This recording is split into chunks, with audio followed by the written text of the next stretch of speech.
সম্মানিত সুপ্রিয় দর্শক শ্রোতা দেশ ও প্রবাস থেকে যারা আমাদের সাথে আছেন, ভিডিও দেখতেছেন অথবা শুনতেছেন, সবাইকে জানাই আন্তরিক প্রীতি ও শুভেচ্ছা।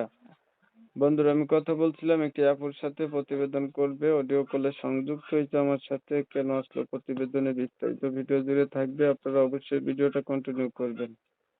আসসালামু আলাইকুম। ওয়ালাইকুম সালাম। আসসালামু আলাইকুম। ওয়ালাইকুম আসসালাম। কেমন আছেন? ভালো আছেন? জি, ভালো আছি। আপনি ভালো আছেন? এই তো আলহামদুলিল্লাহ ভালো। আপু ভালো আছেন, ভালো থাকবেন, ভালো থাকাই কামনা করছি। শুনতে চাচ্ছি আপনি প্রতিবেদনে কেন আসলেন? জি, প্রতিবেদনে আসছি। আমার মা বাবা কেউই নাই। আমার কোনো ভাই বোন নাই। আমি একা, এক মার এক মেয়ে। আমি আমার মামা মামির কাছে থাকি। একটা খালা আছে, খালার দ্বারাও থাকি, মাঝে মধ্যে যাই। বেশিরভাগ মামার কাছে থাকি। আমার বিয়ে হয় নাই। আমার 19 বছর চলে।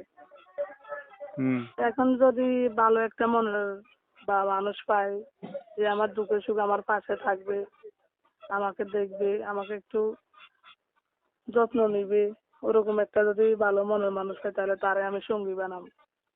সে যেরকম হোক, বা একটা রিক্সার ড্রাইভার হোক, বা সে মাঠে ঘাটে থাক, যেরকমই হোক। আচ্ছা, আপনি দেশের বাড়ি কোথায় আপনার? আমার দেশের বাড়ি হচ্ছে যে আপনার নোয়াখালী। পড়াশোনা কিছু জানেন? জি, কতটুকু? 8 পর্যন্ত পড়ছি। আগে আর কখনো প্রতিবেদন করছিলেন? জি না। আচ্ছা, আপনার নাম যেন কি ভাই? আমার নাম ফাতেমা। ঠিক আছে।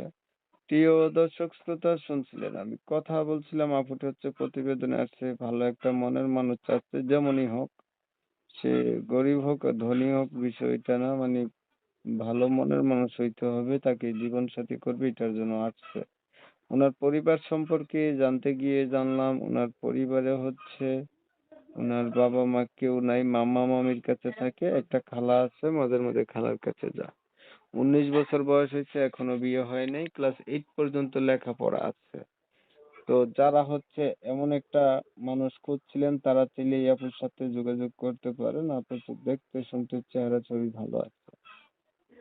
তো উনি যদি একটা ওইরকম ভালো মনের মানুষ পায়, জীবন সাথী করবে। আমি ঠিক বলছি নি আপু? জি।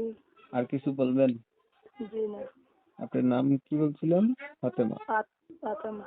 তো দর্শক শ্রোতা, আপনারা অনেক সময় নিয়ে ভিডিও দেখছেন। যদি ভিডিও ভালো লাগে লাইক টাইক দিবেন, শেয়ার দিবেন, ইমো মেসেঞ্জারে ছড়াই দিবেন। আপনাদের মতামত গুলা আমার এই বরাবরের মতো কমেন্টে জানাই দিবেন। চ্যানেল ভালো লাগলে সাবস্ক্রাইব করে রাখবেন। সবাই ভালো থাকবেন, সুস্থ থাকবেন। আল্লাহ হাফেজ।